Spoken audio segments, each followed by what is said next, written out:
here, we're focused on maintaining a drug-free and healthy lifestyle. Since 2001, our open forum meetings welcome parents, adolescents, recovering individuals, and anyone who supports our mission. Your suggestions, comments, or ideas are welcome to make our meetings the best they can be. The Racing for Recovery Support Group meeting is a cutting-edge alternative to what is currently offered. By combining substance abusers, families, friends, and the public at large, we've created an environment that is beneficial to everyone who's been affected by alcohol or drug addiction. Meeting start time is 7 p.m. Please be on time.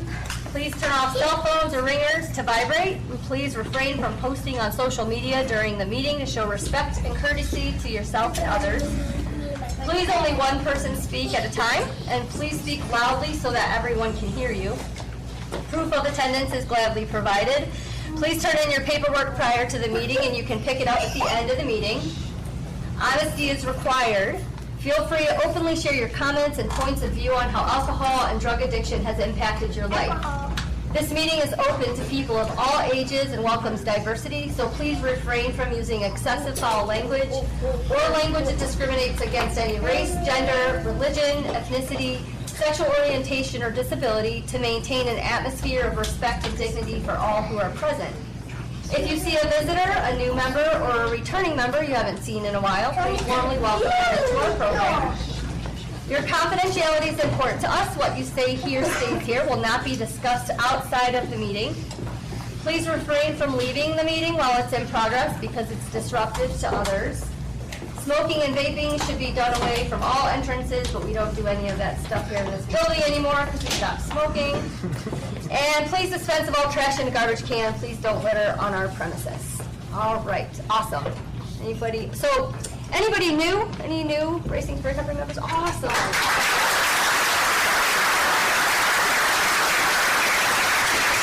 right, who has our guidelines? I do. Guidelines for living a lifestyle of recovery. The lifestyle of recovery guidelines are intended to be utilized by recovering individuals, their families, and anyone else who is striving to avoid substance abuse and achieve sobriety. Guidelines: 1. Recognizing that substance abuse ruins lives. 2.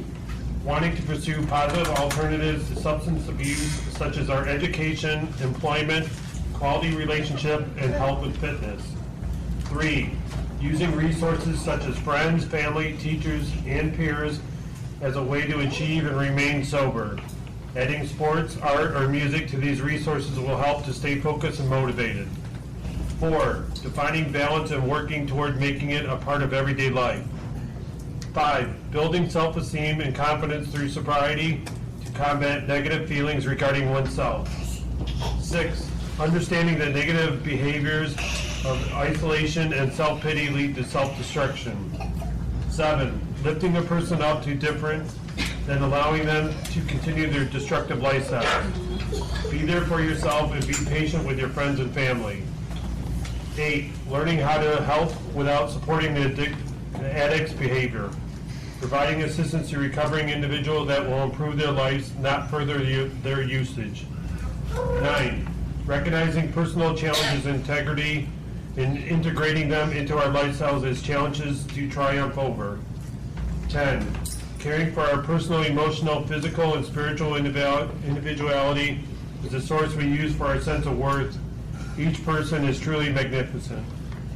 Our mission for Racing for Recovery is to prevent all forms of substance abuse by promoting a lifestyle of fitness and health for all those affected by addiction. All right, awesome, thanks. Okay, so now we're going to do the intros. Basically, we just want to hear why you're here. You don't have to introduce yourself as an addict or an alcoholic. Just want to know your name and why you decided to join us tonight.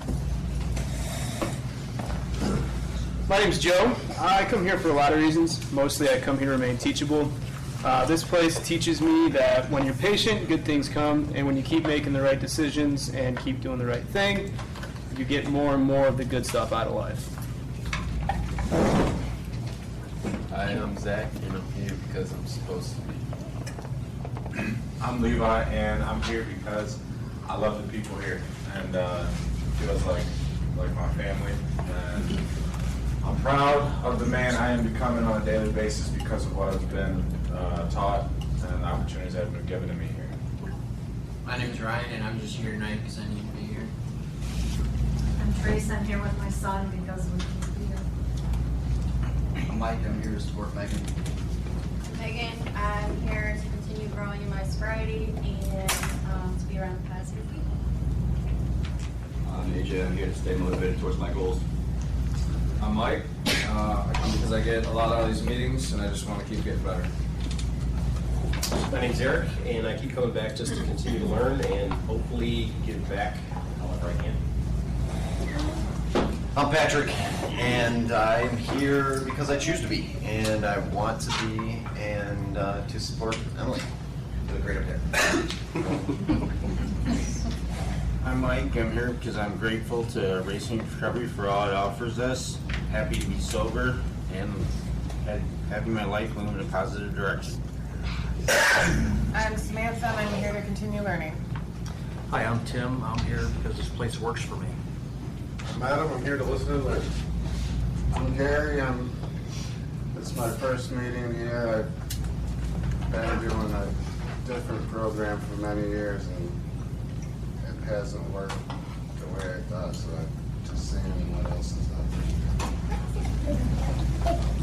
My name is Tyler. I'm here to improve myself and my life, and I just want to give a quick shout out to Faye, Taylor, Candy, and Jeremy for helping me in the kitchen today.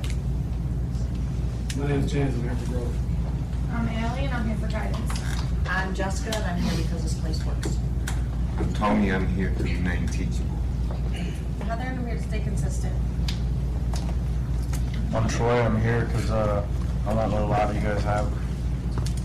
I'm Sean. I'm here because I like these meetings. They help me stay sane and continue working on my daily life. I'm Deanna, and I'm just here working on this. I'm Ariana. I'm here to support everyone here and because I love being here. I'm Jenny. I'm here to support this awesome program and everybody that's in it working hard to make their lives better. I'm Grandma. I come here to keep an eye on these guys. So far, so good. Except for that one. I'm concerned about you. I started something. I don't know if everybody here saw the podcast last week. Joe was there. That was really impressed me. He didn't use one bad word. He used a lot of big ones, though. He should be the poster child. I really think so. When you hear Joe speak, you are impressed with all he's accomplished. And I'm really proud of the kid.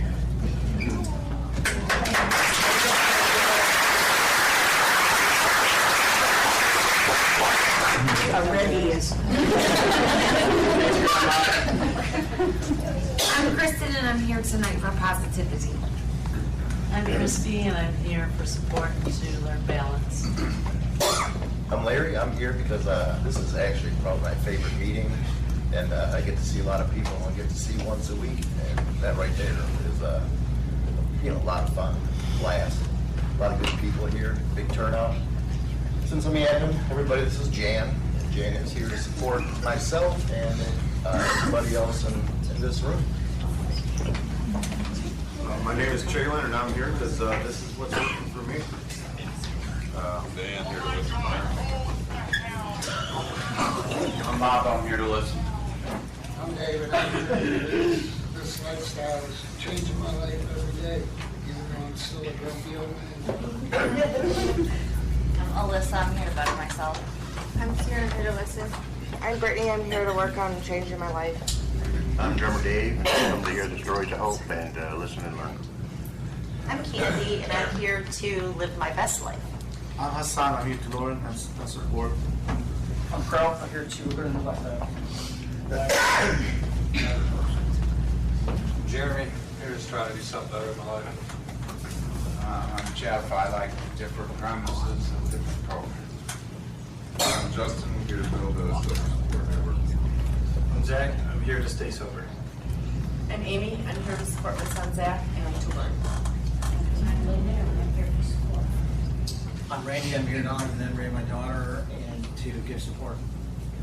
I'm Dave, I'm here to support my son Steve. I'm Steve, I come here to continue to learn. I'm Hannah, I'm here to support my brother Michael. I'm Michael, and I come here for happiness. I'm Steven, and I'm here to stay sober. I'm Craig, and I'm here to learn.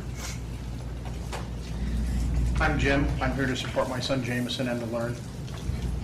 I'm Jameson. I'm here to learn. I'm Joe, and I'm here for support. I'm Kathy, and I'm here to support my son Matthew and everybody else here in this terrific program. I'm Matt. I'm here to continue moving in the right direction. I'm Rick. I'm here to support this wonderful program and the wonderful people in it in memory of my son Jake.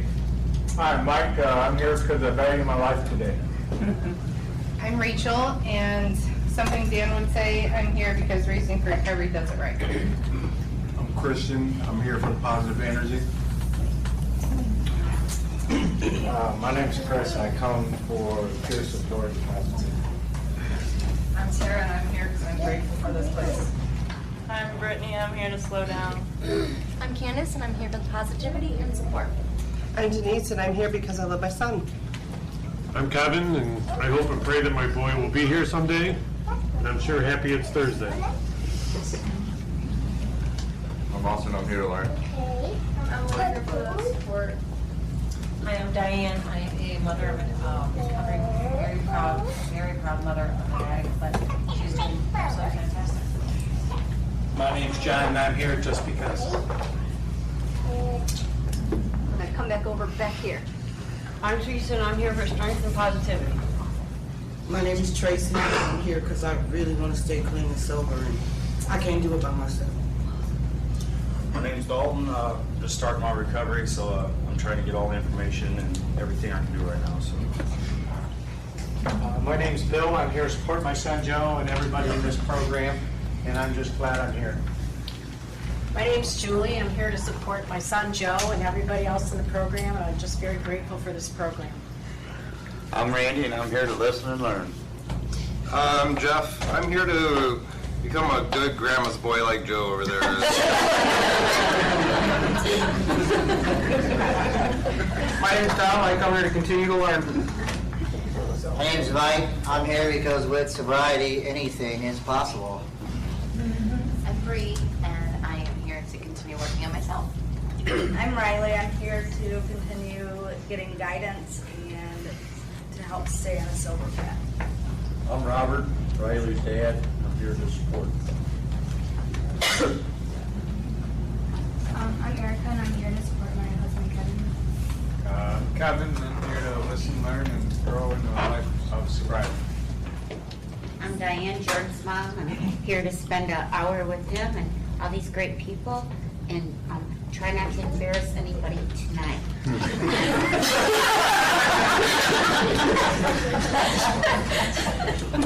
Thank you. I'm Jordan, and I'm here to sit here with my mom tonight and also protect my friend Jeff. I'm Rachel, and that's why there's two people.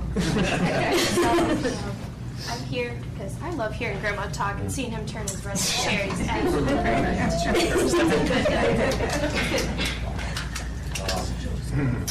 My name's Jeff, and I'm glad someone else turned red tonight, besides me. But I'm just here for the amazing connection that I get with so many awesome people here. Just wouldn't want to be anywhere else. Bobby, and like Jeff, I wouldn't want to be anywhere else. Just here to keep moving forward. Awesome. My name is Josh. I come here to continue to grow as a person and to listen and learn. Hi, my name is Alina, and I'm here to learn how to heal the little girl that's within me, that's gone through trauma.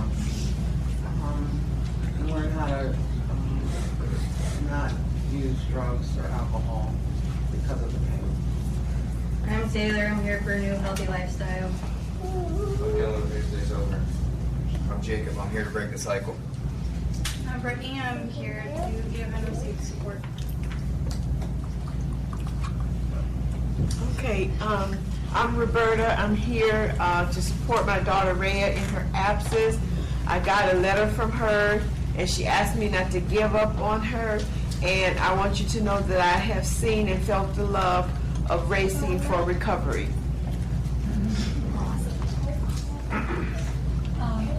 My name is Alev, and I'm here for the positivity and your support. My name's Marty, and here to support my wife Lev and our son John, and the friends that he's made and the family that he's made here. I'm Randall. I come to these meetings to always learn something great, stay humble, and keep living my best life. I'm Des, and I'm here to learn balance. I'm Shelby. I'm here to stay consistent and for the positivity. I'm Amaya, and I'm here to learn. I'm Patrice, and I'm here to save my life. And I'm here to change my life because even though I wasn't there for my kids because of my addiction, but I'm here to be the best grandmother I can be to my grandkids. My name's Tony. You want to go? Okay, go for it, man. Hi. My name is Kagan. Supposed to say my name is Tim. Okay, my name is Tim. I'm here to learn.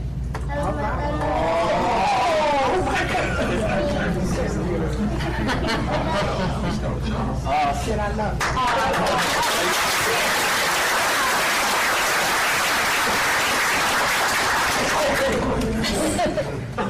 My name is Coy. I came here with my stepson Chase to support Emily when she's running the meetings.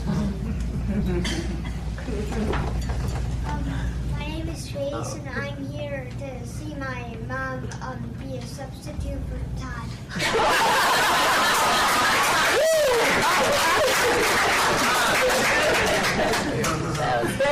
I'm Emily, and I'm here because I don't want to miss anything like that. I know that's right. All right, awesome. Oh, I'm sorry. I lost it with Chase. Okay. I'm Tiffany, and I'm here for all the positive vibes and to love myself more than I did yesterday. Awesome. You can ping this. I got it. Is it? Yes. All right. The Answer by Donald D. Carr. Running from the misery, trying to escape the pain. As I approach the light of hope that lies before me, each step overwhelms me. Every breath sears my throat. I ache, my body rebels against me. My memories torment me. Agony has become my closest companion. My demons mock me as I dangle helplessly above the abyss of alcohol and drug abuse. The voices all sound the same, criticizing, accusing, blaming me for what has happened.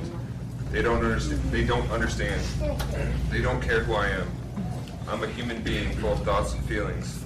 I'm worth saving. Just show me the way. At last, I reach the light of promise. There stands the answer. Open arms, understanding smiles, looks of trust. And so it begins, racing for recovery. Thanks, Randall. Okay, just a couple of announcements. Rocktober is coming up pretty quickly. Saturday, October 26th. If you haven't signed up, do so. Also, podcast is coming. You want to hear the Brinkmans? By all means. It's going to be awesome. And on October 1st, from noon to 6 p.m. at Dave's Running Shop in Sylvania, we're doing a book release party. So Todd will be there. He invites anybody to come out and participate in that.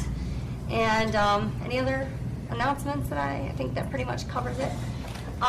Okay, so I kind of wanted to have a discussion about something that I know I, for one, I'm always working on, and I thought it was pretty interesting. It's one of the words that came out of your mouth, is patience. I think I hear some knowing laughter that patience is sometimes a difficult thing to attain. I think also too, as far as one of the things that we learn is that when it comes to active addiction, we learn, like, if we do something, this is what happens immediately, and kind of unlearning that, like retraining ourselves that things take time, things that are worth it take time.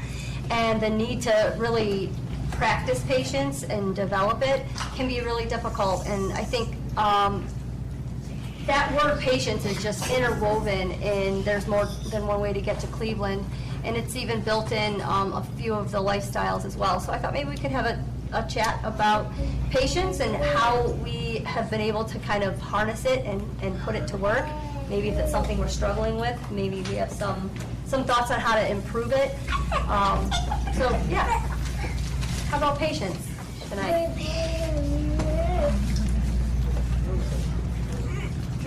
Hi, I'm Patrice. I don't know, when I first came in recovery, I had no patience at all. You know, I don't know, I wanted everything just to go my way, just come when I wanted it to come. You know what I'm saying? I don't know, but I just try to stay in the day. You know, don't worry about tomorrow, and don't worry about what happened the day before. You know, I just take it one day at a time. You know, and I think, you know, prayer helps also. You know, and that's all I have to say.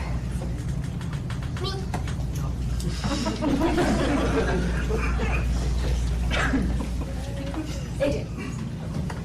Alright, if you feel like you have patience, I challenge you to go down to Job and Family Services sometime. That's where kind of my patience started to get tested this Friday. But no,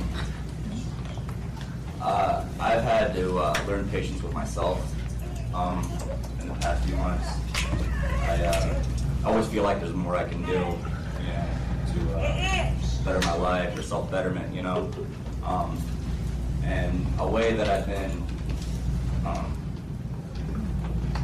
kind of taking a step back to have that patience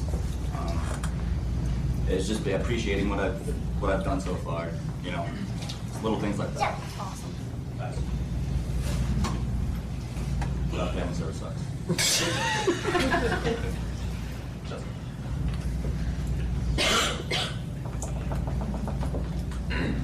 Alina.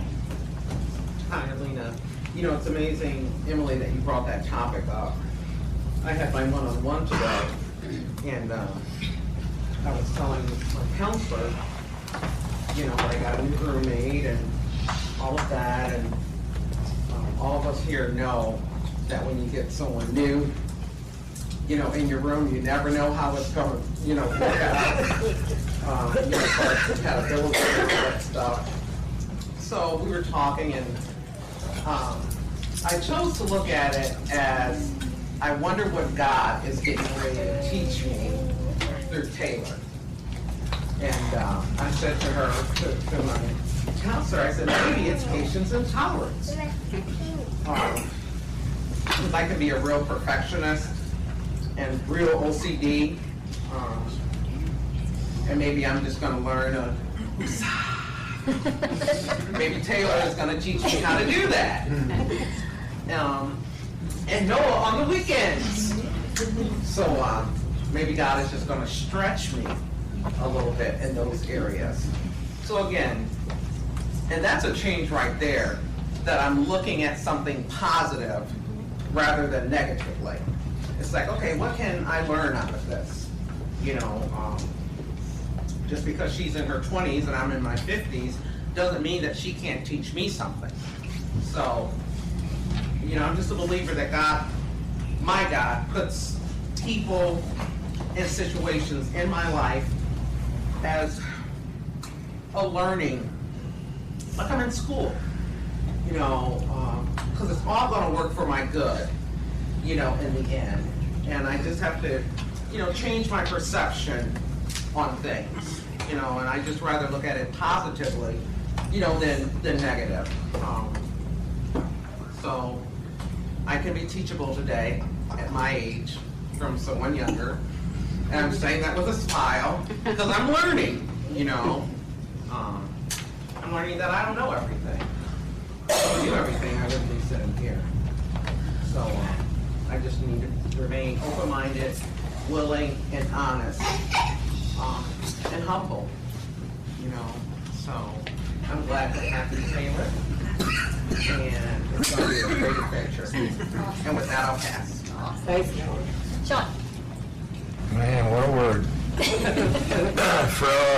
think I'm getting a little better today at that. I try to keep it simple. Best way to stay patient or not be impatient. I was probably impatient from the moment I got out of Huggies. But no, for real.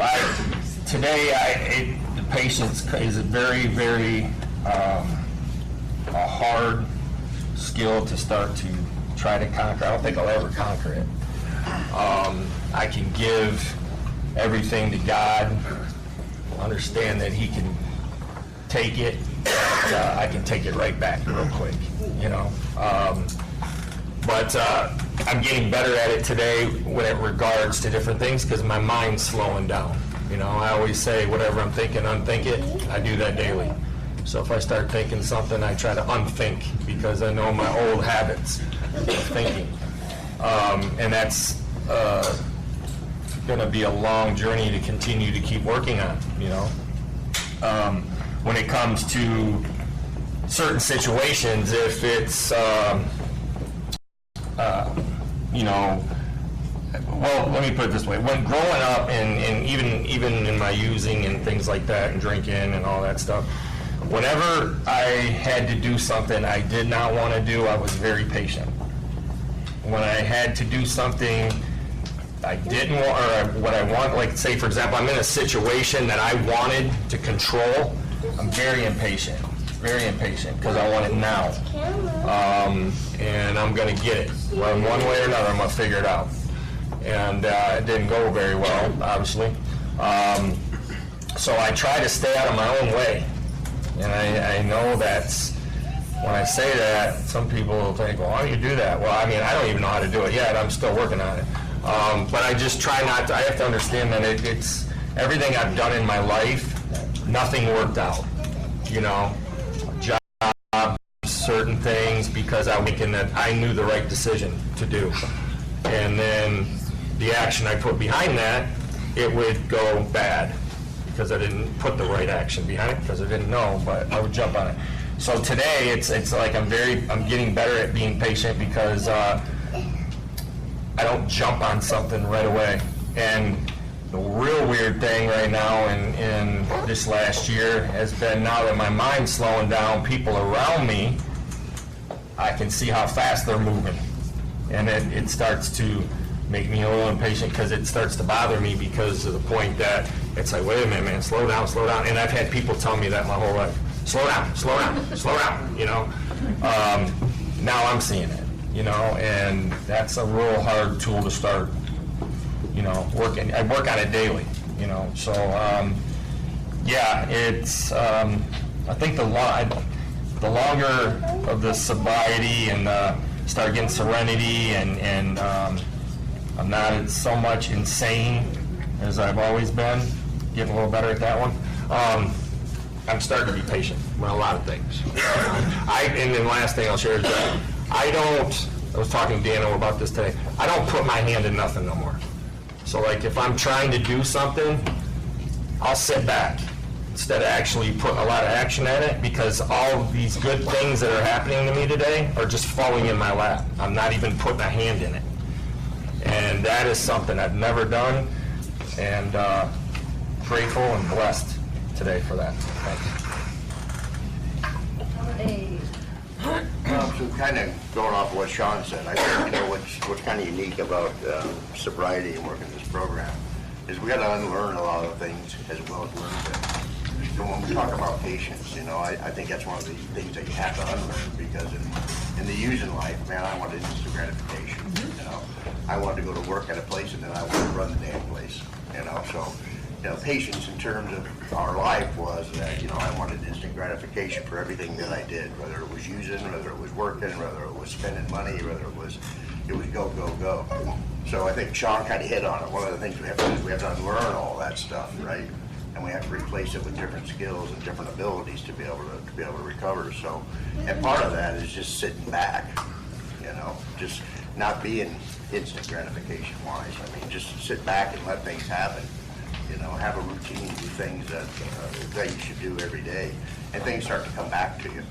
So instead of out there driving, trying to make things happen, trying to run the world, right? You know, we kind of just have to let things happen. So I think it's a little bit of a twist, but I think there's a lot of things that we have to unlearn in our behavior of what we used to do, and replace that with different skills and different abilities as we go forward. So I think it's kind of unique that this program allows us to do that and sit my ass down for a minute, you know, and learn some things. You know, I think that's key. That was good. You remind me of a quote that the Zen master Winnie the Pooh said once, that the very best of something happen when we do nothing.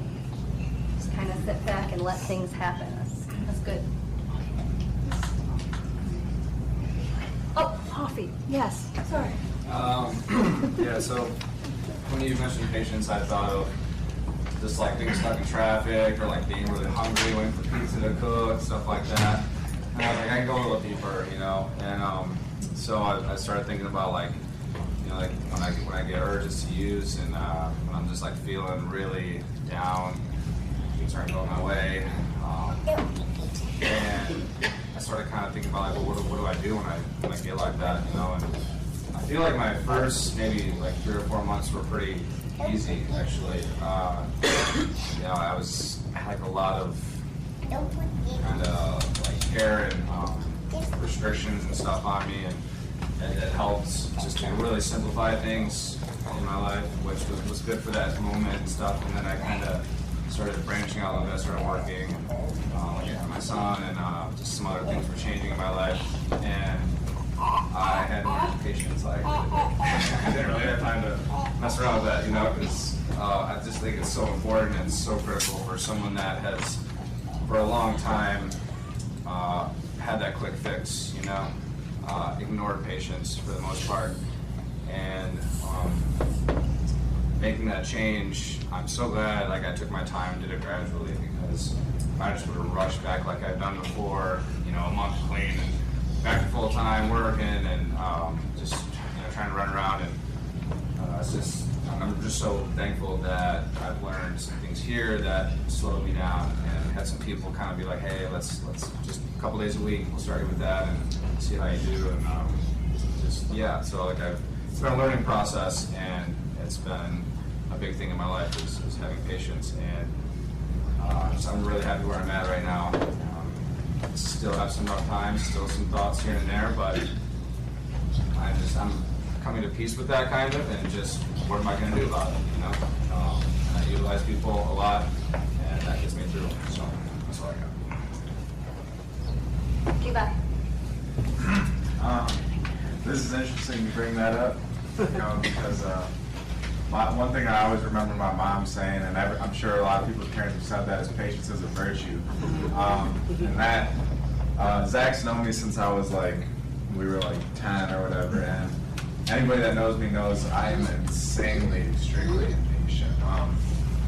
With myself and with pretty much everything, but I'm starting to learn, even like how like my perception of life was impatient. By 25, I thought my life was going to be way different. And being here and going through what I had to go through, I think I am starting to learn what my mom has always been saying to me over the years. She says it all the time to me, and it's starting to click. Everything I want to do with my life, it is going to take time, and I'm learning to enjoy each day, even though each day isn't perfect. I'm becoming more and more patient, knowing that where I'm headed is up, and it's good. And that's all I have to say. Shout out to my mom. Tracy. Hi, I'm Tracy. I don't know. I pray for patience every day, because I still remember the pain. I still remember the guilt, you know, of seeking that instant gratification, like somebody said, that quick fix. Because I didn't want to address the real issue, you know, the problems that I was having, the things that was going on in my life. So I would choose to cover it up, to go get something to fix it right now, because I didn't have any patience to deal with things that I needed to deal with. So procrastination, putting it off. To me, that go along with impatience too. I just didn't have the time. No, I chose not to take the time to address the things I needed to address because I was too impatient to even begin the healing progress. So for me, I have to keep praying for patience because it's different from what I used to do. And I know to stay here, I gotta do everything different. So that's how important patience is. That was awesome, Tracy. And by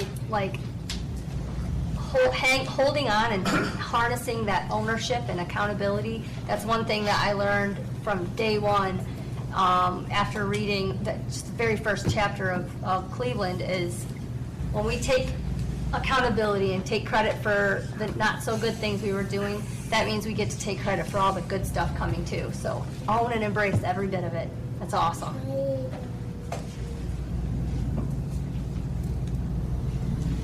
What else? Throw something in. Well, I gotta say, I'm very thankful for patience. It's not something I mastered, but I feel like I'm getting closer and closer. But definitely kind of like off of what Sean said, definitely believe in God, and like that's why I said I'm supposed to be here. Because if I would have rushed into this at a different time, I don't think it would have clicked the same way. And I just let it happen naturally. And I guess that's like the best word I can use is naturally. Not trying to force or get in my own way, like how he said. That's like when the best things come, it seems like. And then whenever you try to force something or try to rush something, it doesn't really happen. But when the opportunity presents itself, when you take it, it seems like it goes a lot smoother. So I'm just trying to learn how to be still and let the world go around me and step in when I need to.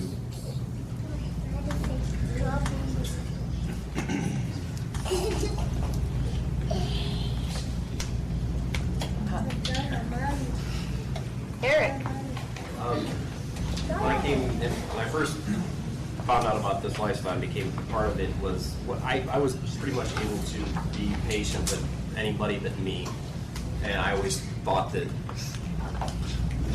I should get things as quickly as anyone else, or I should, if I wasn't, it should happen now, and I couldn't be patient with me because I just wasn't doing it well enough, or I wasn't good enough to do it. But along this journey, I saw that being consistent and patience was I saw proof of good things happening the whole time, and then almost inadvertently practicing patience with it, because I had to wait for so many things to come along to reinforce that it was doing the right thing, that it was worthwhile, it was all worth all of this. It reinforced the fact that I wanted to be patient. It was what's next, what's coming around the bend now. And yeah, there's bad days that come along with it, but again, it helped me establish a lot of other things too, inadvertently, I guess, but help with control issues, help with my boundaries, help with all kinds of things that had to, little pieces of those things had to go into the patience to make it work, but I think it paid back tenfold once the patience became to be one of my stronger suits, I think. Awesome.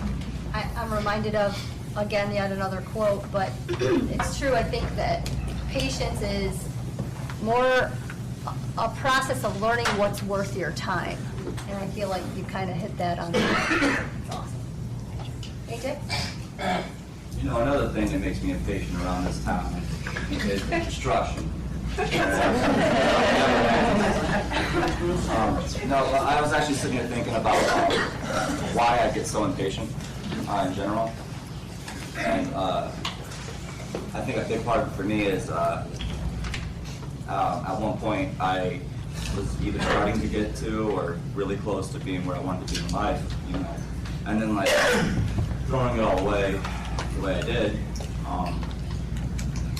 And it wasn't until maybe the past few weeks I started thinking about it, trying to slow down, like Sean said, because I was like, I had this, I should be able to do this, and I actually started thinking about how long it took me to get the first time, and I was like, kind of clicked for me at that point, so, and then the opportunities I had at the time too, and now I'm more of a disadvantage than I was then, in certain circumstances.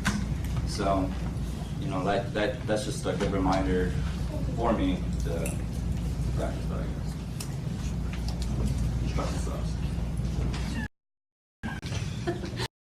Where did it go? Patience always been a struggle.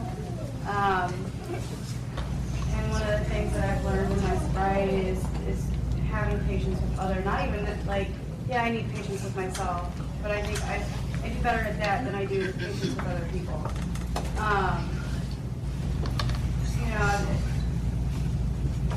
my daughter's gone through things, so having patience with her for when she's ready to open up about things and let me in. I know that with being active, I ended up damaging a relationship with my daughter where she didn't feel like she could talk to me. And having patience with the fact that I am present now, and eventually that relationship would mend to a point where she could feel like she could talk to me. And I'm finally starting to see a result of that. You know, I'm coming up on 9 months of sobriety, and it took 9 months of hard work and patience with myself to get to a point where I felt like I've had patience with my daughter. And, you know, I'm still trying to exercise patience with other people in my life who want to judge, you know, the things that I put everybody through, or judge me for having the issues that I have, or not even acknowledge that those issues exist. But the patience comes into where, you know, they haven't taken the opportunity yet to hear from me. It's, you know, assumptions, and I have to be patient with that because, you know, nobody else in the family has issues. Like, you know, so, you know, having them, being patient with them to take the time to understand. And I can only do that through, you know, putting action behind the things that I'm doing and having patience with myself. Having patience with, you know, my kid's dad. You know, I hurt him, and it's going to take a long time for him to get to a place where he can heal those issues, heal from that. And I have to be patient. You know, I want to be, you know, the perfect co-parent right now. You know, it's the best interest of our, you can do it, but he has to heal from the pain that I caused him, and I have to have patience with that. So I'm hopeful that we'll eventually get there. And just keep exercising that patience. Thanks. So coming into sobriety, I was used to instant gratification. So I practice patience with like all the wrong people, like my dealers and, you know, people giving me money. I would practice really good patience with them because I was getting something that I wanted out of it. So like I'm learning that like I have to like apply that same mentality to my sobriety because I have to be patient with myself. I have to be patient with the people that I've hurt in my active addiction, which is really hard because you can't determine how badly you've hurt other people based off of how you feel about it. Dan Williams has taught me a lot of patience because waiting for Dan is a very long process. Teaches me patience every day. But this place like makes me appreciate patience because when I get things too quick, I take it for granted. And I then usually end up throwing it away because if I didn't work hard for it or I didn't put like equity into it, then I end up fumbling over myself and ruin things because I don't appreciate them the way that I should because patience wasn't used and it was just given to me. If I remember where I was 17 months ago, patience would have not been the word I used to think that like I could be where I am today, which is in a completely different place than what I was. And I appreciate patience now. Sometimes I get frustrated with it and I want to give up on things, but like everything, like that's worth something that takes time. And I'm learning that through sustained sobriety. I have all the opportunities as long as I'm patient with it. Thanks. So both my grandparents said they had 7 kids. And they told me if you want to have patience, have a bunch of kids. I guess wanted to stop after 2. You know, I had a boy and a girl, and I think God has a funny sense of humor because he gave me JJ, and JJ is 4 days apart from me. It was like exactly, and I named him James too, because he's just as stubborn hearted as I am. But I think raising 3 kids, I teach patience. But I think a big thing that's helped me teach patience to me is I have this pretty cool therapist. And like when I first met her, you know, she was teaching me these things called stopgaps. And I was talking to Mike the other day about it, that I'm starting to be selective on the things that I say. Like I'm slowing down my thoughts to try to be more selective what I say. So I'm not as impulsive and just go short things out. Because I always had that little principle, I don't bite my tongue for anybody. And so instead of biting my tongue, I'm just more cautious on what I say. Doing that, I don't know, like when I was younger, I see my grandparents, now I was like, like, I don't know, maybe the kids is the answer, but like, patience with people coming to me is just acceptance with people, accepting people for who they are, and not being as judgmental. And think about things before I say it.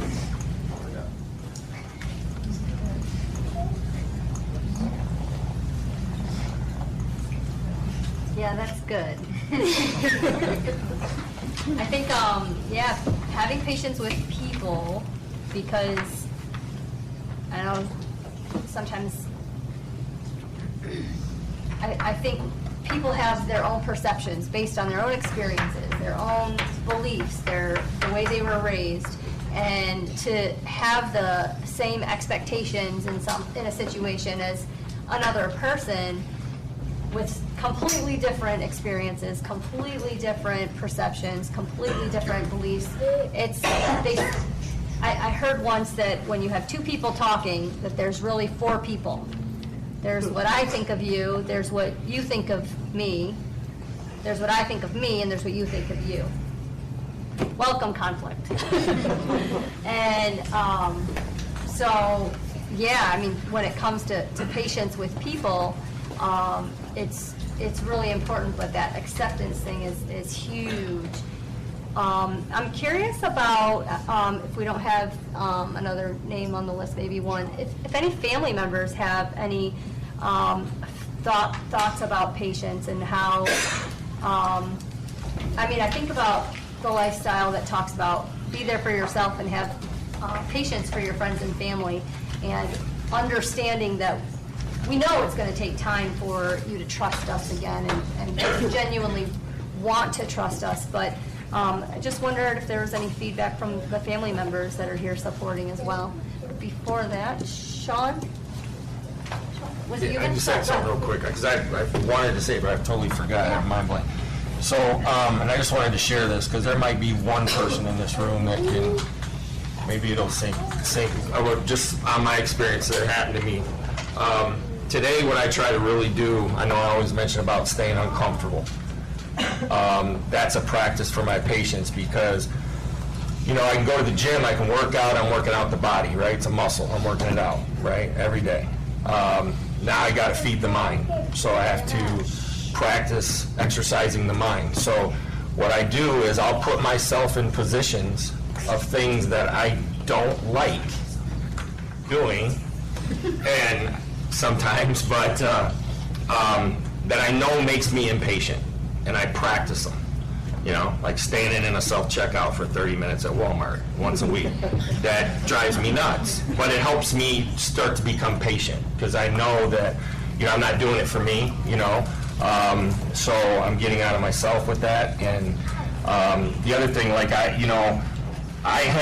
was never a big, we're going to church now and stuff, and I'm not going to turn this into a church thing, but I really started getting this relationship with God for the first time in my life. And when my situation happened, and I know I've shared this many times, but it's so relevant to what happened to me, how I really started becoming patient. I had some things popped up out of state that had legal issues that I never thought in a million years was going to happen. I had to go deal with those, and I only had a 10-minute window to prepare for this before I got flown out there by marshals. So immediately I'm, what do I do? Oh, run, but I didn't. Because I was willing to make those amends, right? When I went out there and I sat in jail for 70-some days, I started getting a distance with God. I started thinking, it's over. Everything I've done, I'm doing the right thing. I'm doing all this, and why is this happening?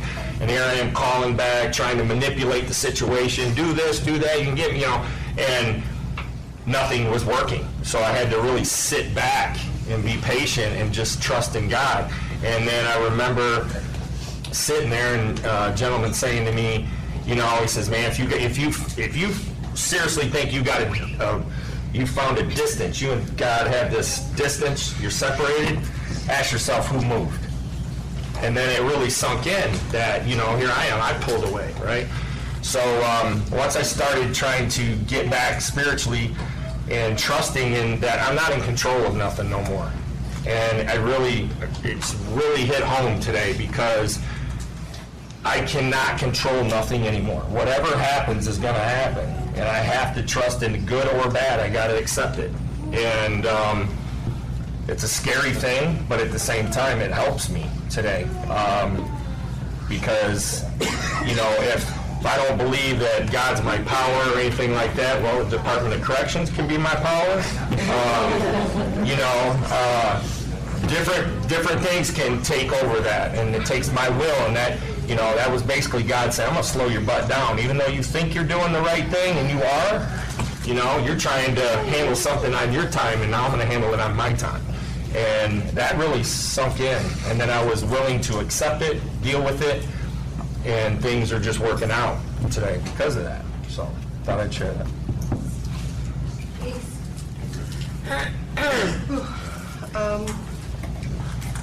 Throughout my life, I've always had a lot of compassion and mercy for hurting people.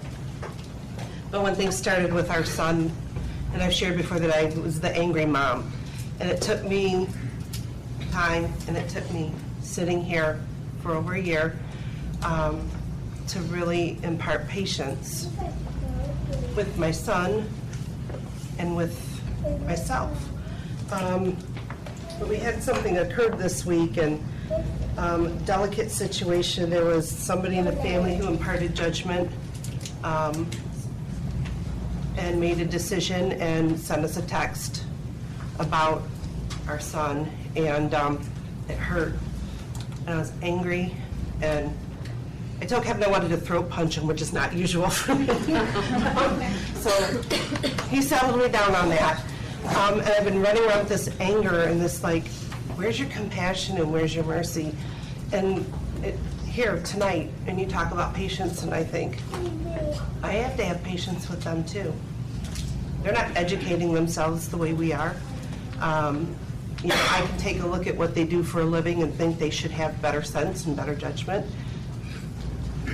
But they're not doing what we're doing, and I have to have that patience and compassion and mercy for them as well. So that's tough. I can feel the in my chest right now. So thanks for that. Thanks for sharing that. That helped me tonight. Thank you.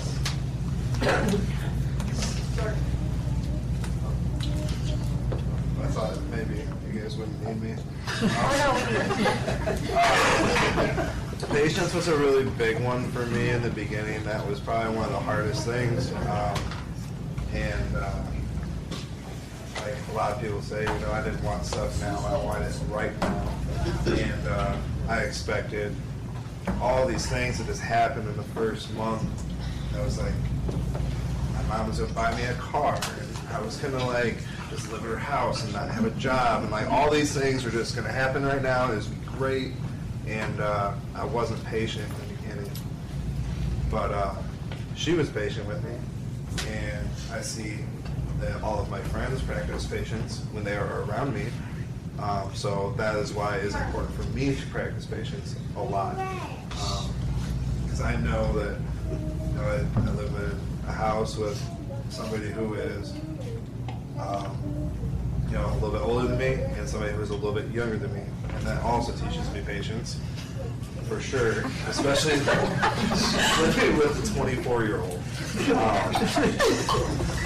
So if that doesn't teach you patience, I don't know what will. But it's important to not push things, because like every time I have been patient and just thought, this will work out, whatever it is, everything falls into place. Like, I gave up a job because it wasn't healthy for me, and fell right into the thing I was doing at the fairgrounds, and I let go of that, and then, I fell into something else, like, that was just right there when I needed it, Jeff's brother-in-law, was right there, and then, this happened, and it was just like, none of those things did I force them. Like, I was just patient, and they just happened, and it was just important, like, not force anything. Good. We need that. We need you, Jordan.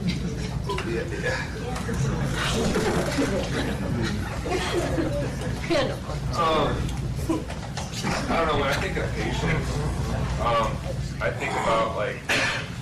think about how I manage my money. Like, I was very impulsive spender, and I've always been that way. I always, when I pass something, I want to buy it. I want it, differentiating, want and need was horrible for me. But after, a couple days doing this, you start really looking at what the difference between wanting and needing something. Usually I was going out to eat every day. Oh, I'm going to go to Chipotle today. I'm going to go to Chick-fil-A today, And that wasn't nothing I needed, I didn't need that. I could have made that at home for free, I don't know, it's just really, or like a pair of shoes. I got $150 in my pocket, and I'm like, oh, these $150 shoes, that's what I want. But I know I need to pay, have gas to get here, or I need to pay my car insurance, or all these other things that I don't put those first, but I put these shoes before everything else. And I don't know, just realizing that to not be so impulsive today, to be patient and know that all these things will come. They will soon be attainable, I guess. It won't. It's not like a now thing. It's like wait for it. You'll appreciate it more than just having that instant gratification. So, and I take that and I look at that with everything. I try to look at that with everything, with people, with myself, on how I deal with my emotions.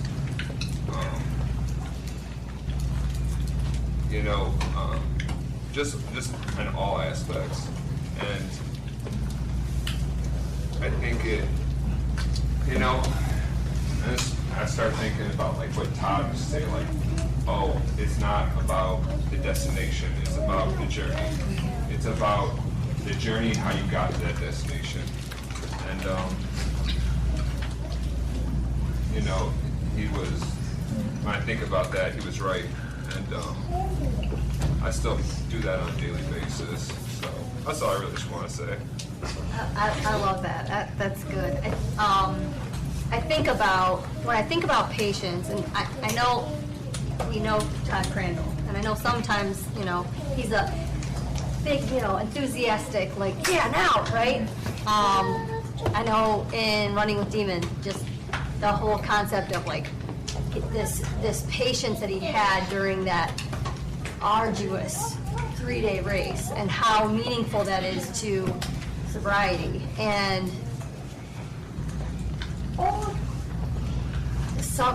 when it looks like things are falling apart, really they're falling into place. And I think about the journey that he's been on when it comes to building Racing for Recovery, and being, you know, 6.5 years ago or so, going down to the basement in the church to where we're at here. And I know there are no's that he received, and I know there are no's that he gave, because it wasn't to his standard. He had plan A, and that was it. This is exactly what he was working for. And it is, you're totally right, it's about not just waiting for it, but working for it. And just super profound. And there's not one person that has taught me patience, that it would be him, from the standpoint of, I mean, he just recently, I mean, he's always teaching new things, you know, because he's humble enough to continue, you know, doing IOPs, being the founder. And I just think that that's so awesome. And he said, he taught me something in a recent IOP that he said, whatever it is, give it 3 days. And I've been trying to do that, and it's kind of cool. We've got a thing, you know, that we're dealing with in our family, and normally I'd be the text message. No, I'm gonna give 3 days, see what happens, and so far so good, actually. So, Grandma, thanks so much. I just wanted to say that not only do addicts have to have patience, families of addicts. Absolutely. If you don't have it, you're going to learn it. And a lot of it hurts to sit back and see what your family's doing or whatever. And it takes a long time to increase your patience to the point where you trust the person who has 3.5 months clean. To ask, or you don't want to ask all the time, but it's always in the back of your head, are you telling me the truth? And so I look around and I see some of the parents here that have been successful. And that's a load of patience right there. You know, so it's almost 8 o'clock. That was perfect. All right, autobiography. Autobiography in 5 short chapters by Portia Nelson. I walk down the street, there's a deep hole in the sidewalk I fall in. I'm lost, I'm hopeless, it isn't my fault. It takes forever to find a way out. I walk down the same street, there's a deep hole in the sidewalk, I pretend I don't see it. I fall in again. I can't believe I'm in the same place, but it isn't my fault. It takes a long time to get out. I walk down the same street, there's a deep hole in the sidewalk, I see it is there, I still fall in, it's a habit. My eyes are open, I know where I am, it is my fault. I get out immediately. I walk down the same street, there's a deep hole in the sidewalk, I walk around it. I walk down on the street. Thanks for coming, everyone.